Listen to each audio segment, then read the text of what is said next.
Si Kaobet Martin muna ng Pasang Mazda kasama na natin. Kaobet, magandang umaga po sa inyo.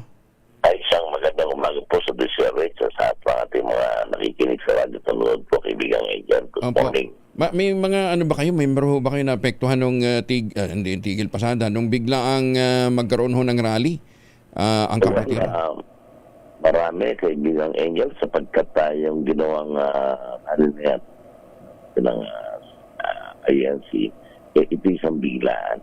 Sa aming hanay naman, wala naman problema magpahayag tayo ng ating mga damdamin para mailaman ng ating mama ng ating mga damdamin. Pero siguro, kaibigang Angel, ang mga organizer nito, dapat isinayos naman nila. Hindi yung naabala ang hanay ng transportasyon, naabala ang mga pribado sa sakyan na papasok sa kanilang mga opisina, papasok sa mga trabaho. Tayo naman strategy sa mga rally ganyan. Kanya lang, siguro ang maganda dapat nagkakaroon tayo ng bigayan. Yung pagpapahayag ay isang malayang ginagawa ng mga tao. Siguro, sa akin, kaibigan Angel, matapos na ipahagyan, tama na po yung ganyan. Pagkat hindi na nakakatulong, magkakaproblema na tayo sa ating bansa, dinadagdagan ang problema. Sa akin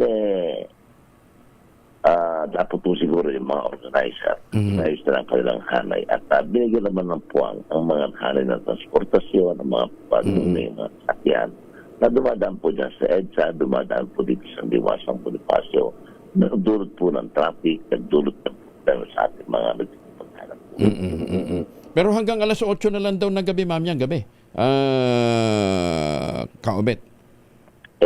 Wala naman ng problema, pero siguro ako yung may leader at nakikiusap sa mga organizer nito, sa mga namumuro na isaayos at bigyan nila ng magandang lugar o daan ang ating mga sasakyan.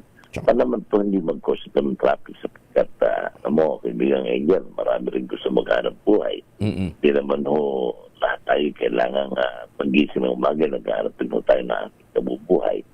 Kung minsan nagdudulot po ito sa amin, lalo na sa amin na transportasyon, nagkakaroon po tayo ng abala, nagkakaroon tayo ng obstruction sa kalye, talagang nagdudulot ng problema sa ating mga kabayan at sa mga commuters, sa ating mga driver. Kaobet, maraming salamat for joining us. Maraming salamat po sa pagtanggap ng tawag. Magandang umaga po. Thank you. Si Kaobet Martin ng grupong Pasang Mazda.